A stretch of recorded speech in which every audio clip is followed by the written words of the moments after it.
I'm Paulina Leiser, producer of Focus Today.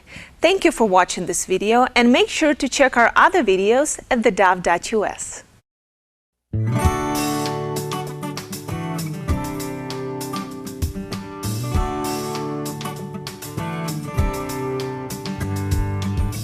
Well, what a delight to have with us today Christopher Gergen. He is the political director for the state of Oregon for the Trump campaign, and we have a lot to talk to him about in a short order. Christopher, first of all, congratulations on the Oregon primary win. Well, thank you very much. We feel very fortunate to be where we are. Well, the margins were good, and of course, I would only imagine that just spills over into California. You should do well there as well, don't you think?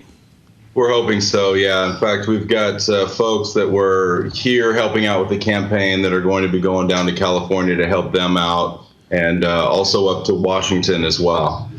Well, I can tell you as a former ORP chairman, it is really a big thing to have these candidates stop off in Oregon. So tell Mr. Trump, thanks for coming to Oregon. Oh, absolutely. You know, that whole thing came about because of our volunteers. We set certain goals that we had to hit in order for Mr. Trump to want to be here, and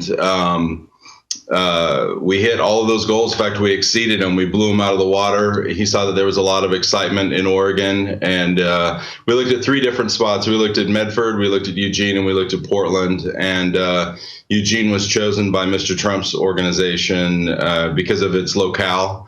And it was the most central point between all those places. Well, next time, come to Medford. We'll host you because our studios are right here at the airport. Well, we would love that. Okay. Well, listen, it said those who he picked to be along his side make a policy statement. One of the stories out today is that he's releasing a list of potential Supreme Court nominees. What do you see coming in the way of names? As far as the Supreme Court nominees, I think they were named in the in the release. I haven't read the release. I did hear that it was released.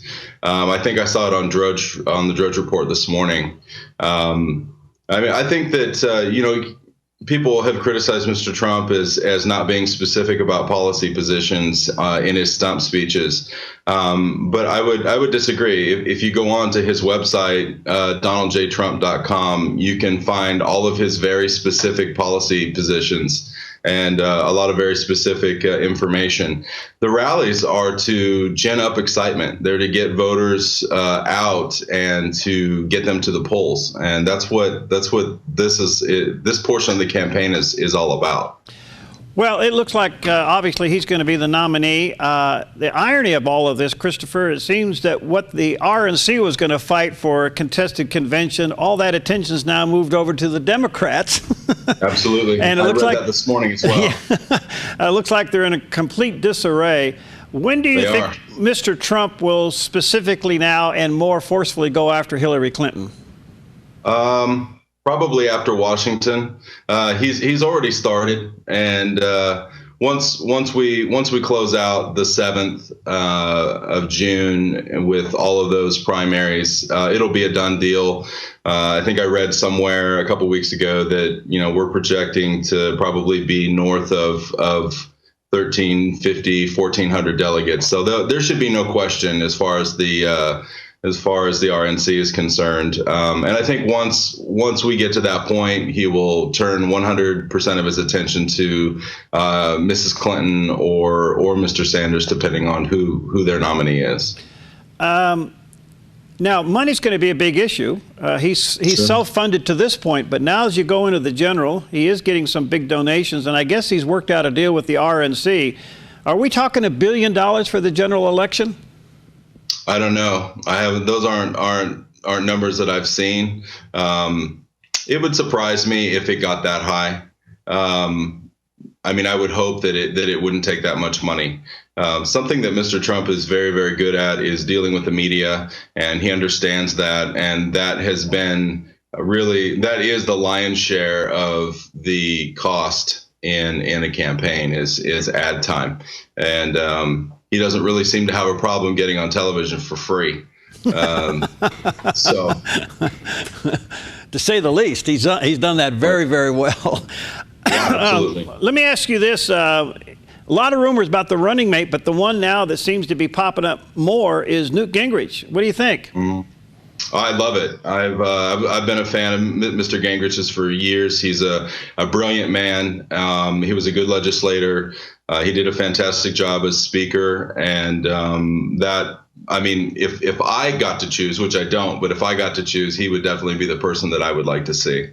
Okay, now a lot of people were in the primaries, up to 17. Do you see any of those people maybe working their way over to a cabinet position?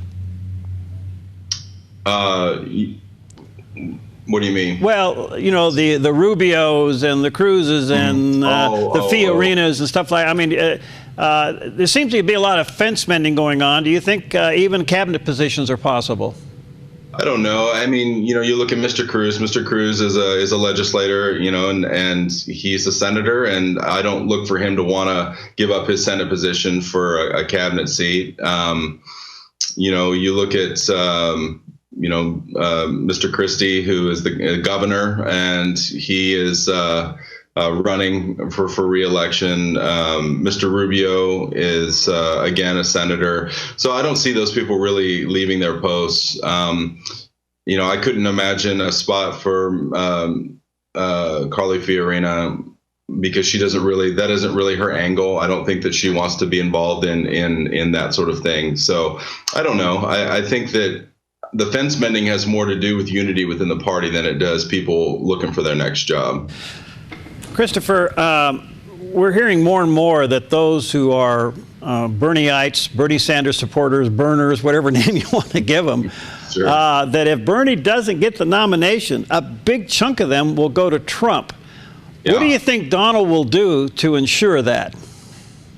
I've had the opportunity here in Eugene to speak with a lot of the Bernie Sanders people over the last month or so. And what I found is that they fall into three groups. The first group have told me that they would vote for Mr. Trump because he's not a part of the problem. At least that's how they see it. Another group of them have said, in their words, that they will hold their nose and vote for Mrs. Clinton. And then the largest portion of them, probably by 2-1, if I was to hazard a guess, they just won't vote. They've told me they can't bring themselves to vote for Mrs. Clinton. I think that the appeal of Mr. Trump to these Sanders supporters is that he wants to fix problems. That's been a big theme in Mr. Sanders' messages is that, we've got problems, we have to fix them. Unfortunately, Mr. Sanders' way of fixing them is more government, and that hasn't worked. It hasn't ever worked. It hasn't worked anywhere in the world. Yeah. And so the idea that Mr. Trump wants to fix things and the fact that he has been successful throughout his career in fixing things and doing things right, I think that will be the thing that pulls them. It appears that Donald Trump is on the edge, and I have a little experience in this, but certainly not as much as perhaps you have. It appears we may be heading towards a landslide, and I say that because the Democratic turnout in these primary is an all-time low. The switch over Correct. from D's to R is an all-time high. I mean, we're talking Reagan numbers here from the 80s. Yeah. Yeah. You could possibly swing in Oregon, as liberal as it is. What's your thoughts? I agree. And in fact, the last time that Oregon voted for Republican was President Reagan in 1984.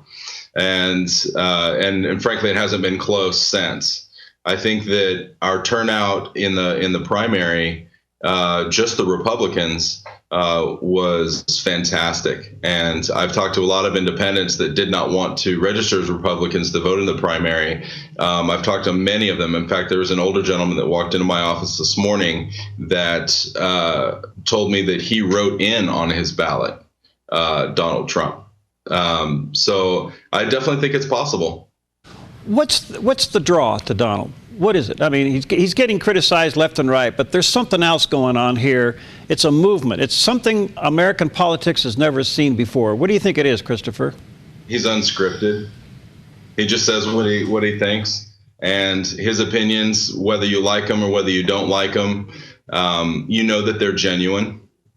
I think that a lot of political capital was sucked out of the room by the Obama administration through so much scripting, hyper scripting, that people are just tired of it. They want to know what you think. Tell me what is on your mind. And there is certainly not any sort of problem with Mr. Trump sharing his mind. So, well, this is going to be an interesting go-around. Here you are, a young Republican in Eugene. How do you stay alive? Well, I ran for the House of Representatives here in Oregon 2 years ago, and I was not successful. But you just keep on keeping on, and you find your opportunities to make a difference. This opportunity was afforded to me, and I'm very, very grateful for it. I've tried to maximize the opportunity. Oregon was only slated to make 25,000 phone calls and knock on a couple thousand doors. When we closed up shop this morning, our team had 4 offices throughout the state. We'd made 130, I think 2,000 phone calls. We knocked on about 3,200 doors in a matter of 3 days. 2 of those days were in the pouring down rain. So we've really tried to maximize this opportunity here, and I've been very, very grateful to have been a part of it. Congratulations. A couple other quick questions, and I know your time is short. Sure. In order to win the Cruz people over, a couple of issues that Trump would probably have to address.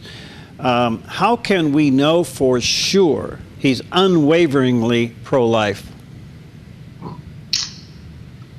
How can we know for sure? Well, Yeah. I think a lot of it will have to do with his choice for the Supreme Court, and the list. And I haven't gone through the list yet, but looking at the policy positions of those potential nominees, I think would be absolutely huge. And also, I think the people that he surrounds himself with. Yeah, that's a good answer. One other question, and that is, as you wind down this portion of the campaign in the state of Oregon, what do you think Oregon's biggest issues are on the national scale? What did you guys bump into on the campaign trail? Well, the land issues. Yeah, that's huge. Oregon's economy, as of 2 years ago, had unemployment above the national average every month of every year for 25 out of the last 30 years. right. And a lot of that has to do with the fact that we can't cut trees anymore. And the fact that we had 80,000 people in the timber industry just 30 years ago, and now we have about 16,000. Right. There are no big log mills anymore. Right. This experiment that the Democrats have tried with Oregon has failed, and failed miserably, and the economy in Oregon is terrible. And so the legislature up in Salem, their only solution has been to raise taxes to drive revenue. And it's really their only tool. And they come up with these new and inventive ways to, put de facto taxes here and just direct taxes here and fees there. And at the end of the day, that dog isn't gonna hunt for very much longer when business people decide to go to Texas, and business people decide to go to North Dakota or South Dakota, or they decide to go to Florida. And it will happen. And it's already happened, to be honest with you. And the problem with socialism is eventually you run out of other people's money. Yeah, sure do. Well, you're a delight. Thanks for everything. When you're down in the Medford area, let us know so we can have you live in the studio. Gosh, And for what it's worth, Christopher, as a former chairman of the ORP, you need to run for office again in the state of Oregon. Oh, well, I appreciate that. We need guys like you. Were you running for the House or the Senate? I was running for the House in House District 12. I ran against an incumbent who was a former mayor of Eugene, and had great name ID. And don't give up. We didn't. No, we didn't get it done, but we'll continue to move forward. Please do it. All right, come see us in Medford, okay? I'd love it. Thank you so much for your time. Okay. Great.